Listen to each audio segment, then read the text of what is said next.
किस चीज़ को, किस बात को आप असली संघर्ष कह रहे हैं? लिखित रूप से एमएसपी की गारंटी लेना, एमएसपी की गारंटी, एमएसपी की गारंटी लेना, तीनों कानून की लिखित रूप से वापसी हो। साथ ही जो हमारे किसान साथियों पे मुकदमे दायर किए थे, सारे मुकदमे वापस हो। लखीमपुर खीरी की जो घटना हुई उस पर कार्रवाई हो, और 800 किसान जो शहीद हुए उनके मुआवजे पे बात होनी चाहिए। और इसके अलावा हमारी जो बिजली पानी है उसमें हमें सब्सिडी चाहिए। जो बिजली पानी इन्होंने महंगा कर दिया है तो उसमें भी सब्सिडी की सुनिश्चित होनी चाहिए, ये चाहिए। ये। और कल संयुक्त किसान मोर्चा की हमारी बैठक हो रही है, जिसमें हमारे नेतागण इन सारे मुद्दों पे चर्चा करेंगे और इसमें कॉमन एजेंडा बनेंगे। जितने भी सारे पदाधिकारी हैं ये लोग कॉमन जो एजेंडा बनाएंगे वो फिर हम सरकार के सामने रखेंगे और इन्हीं मुद्दों पे संसद में चर्चा के लिए हम सरकार से बात करेंगे। प्रोफेसर साहब, ये बात हो रही है, विश्लेषक कह रहे हैं कि अब टेनी मिश्रा के मामले में किसानों को बल मिल गया है। जी बिल्कुल। तो क्या ये बात सही है? निश्चित तौर पे हम टैनी को जेल के भीतर देखना चाह रहे हैं, उसके बेटे को जेल के भीतर देखना चाह रहे हैं। ऐसे दुस्साहसी लोग जो किसानों के ऊपर गाड़ी चलवाने का काम करते हैं और उसके बाद अमित शाह जी के साथ बराबर खड़े हो जाते हैं, तो कहीं ना कहीं सरकार की भी इसमें सहमति है, सरकार की इनको शरण मिली हुई है। और कहीं ना कहीं जो मुख्यमंत्री के जो बयान आते हैं, मनोहर लाल खट्टर के जो बयान आते हैं, योगी आदित्यनाथ के जो बयान आते हैं, तो वो इनकी मिलीजुली साजिश का नतीजा है। इस पे भी चर्चा होगी। अभी लड़ाई बहुत लंबी है। बस ये है कि कल जो गुरु पर्व था उससे हमें थोड़ा साहस मिला। मोदी जी की हम सराहना करते हैं कि चलो उन्होंने साहस दिखाया जी। पहली बार किसी के सामने झुके, नहीं तो उनके तो तुगलकी फरमान रहते हैं। आपने भी देखा है पिछले 7 साल में नोटबंदी जैसा फैसला उन्होंने लिया जिसमें जनता तबाह हो गई। 8 से 10 लाख करोड़ रुपया जो देश का है हार्ड एंड मनी, जो हमारे टैक्स का पैसा था, उसका नुकसान हुआ। उसके बाद जीएसटी में जनता तबाह हुई और कोरोना की महामारी तो वो तो ना भुलाने लायक वाकया है। उसमें लाशों के ऊपर मोदी जी ने शासन किया। सिर्फ इनको चुनाव दिख रहा था। उस समय जनता ऑक्सीजन के लिए तड़प रही थी और ये चुनावी मोड में थे। ये 29 अप्रैल के बाद जब बंगाल में फाइनल राउंड का जब वो हुई तब उसके बाद इनको होश आई। तो इस तरह के तमाम मुद्दे हैं जिन पे अभी चर्चा होनी है। विश्लेषक ये भी लिख रहे हैं कि किसानों ने भ्रष्ट नौकरशाही को भी ध्वस्त कर दिया है। निश्चित तौर पे देखिए, ऐसा है जो हमारा ये आंदोलन है, ये सिर्फ हमारे अधिकारों के लिए आंदोलन नहीं था। ये कहीं ना कहीं व्यवस्था को भी बदलने के लिए आंदोलन था। जो मोदी सरकार में जो भ्रष्ट मंत्री हैं और जो अफसरशाह जो भ्रष्ट हैं, जिन्होंने भ्रष्टता को एक तरीके से बताया जा रहा है कि जो भ्रष्टाचार है वो 3 गुना हो चुका है। कोरोना के जो 2 साल का पीरियड रहा है, इसमें स्विस बैंक में 288% लगभग 3 गुना धन स्विस बैंक में जमा हो चुका है। तो आप इससे अंदाज़ा लगा लीजिए कि भ्रष्टाचार कितना बड़ा है। और इसमें मंत्री और इनके अफसरशाह जो हैं ये सब इनके शामिल रहे हैं। तो इनसे भी हमारी लड़ाई है, इनके खिलाफ भी हमारा मोर्चा चलेगा। युवाओं के रोजगार के लिए बात होगी। तो बहुत सारी चीज़ें हैं जिन पे अभी चर्चा होना बाकी है। लड़ाई चलेगी अभी। जी, लड़ाई लंबी चलेगी, संघर्ष लंबा चलेगा। और आप सब लोग भी तारीफ़ के काबिल हैं जो सोशल मीडिया के साथियों ने जिस निर्भीकता से अपनी जान की परवाह ना करते हुए खबरों को दिखाया।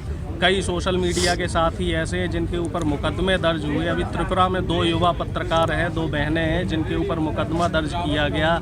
इसके साथ ही गाजीपुर बॉर्डर, सिंगू बॉर्डर पे भी कई जो पत्रकार थे उनके ऊपर हमले किए गए। भारतीय जनता पार्टी के कार्यकर्ताओं ने उनके ऊपर हमले किए, उनको जान से मारने की धमकियां दी।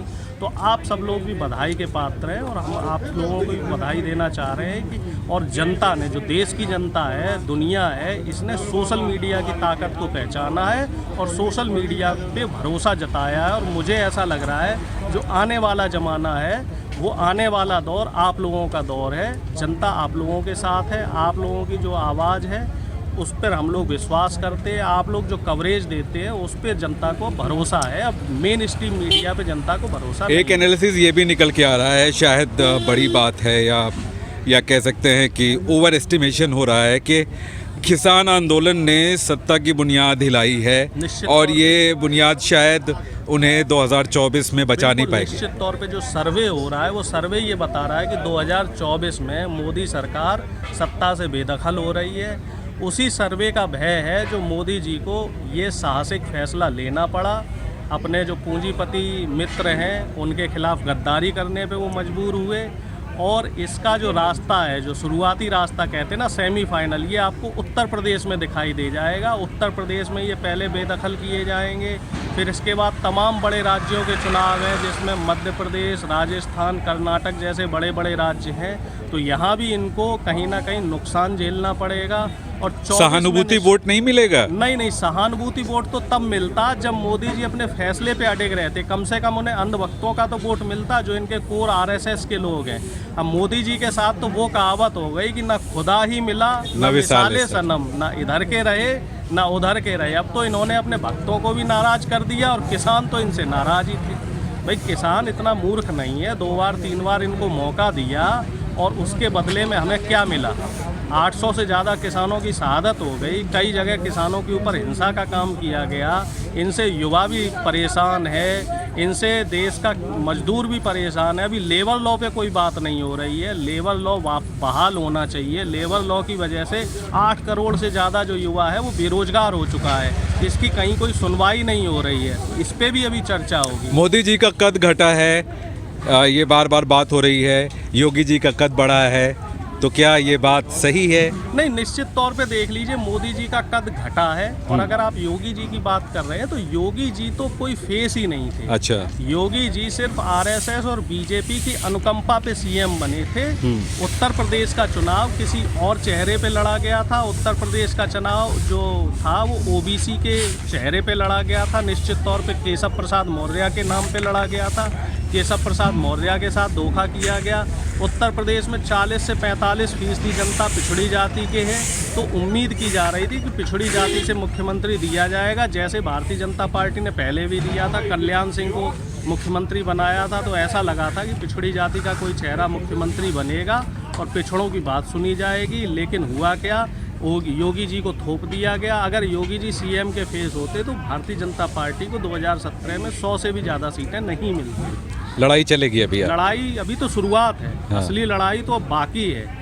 बस ये है कि कल से सभी किसान साथियों के हौसले बढ़ोतरी हुई है, हौसले बढ़े हैं। आप देख रहे होंगे कि कल से यहाँ पे रौनक बढ़ गई है, लोगों के अंदर उत्साह है, जुनून है लोगों के अंदर। और अब हमें लग रहा है ऊपर वाला हम लोगों के साथ है और जल्द ही कुछ ना कुछ पॉजिटिव निकल के आएगा।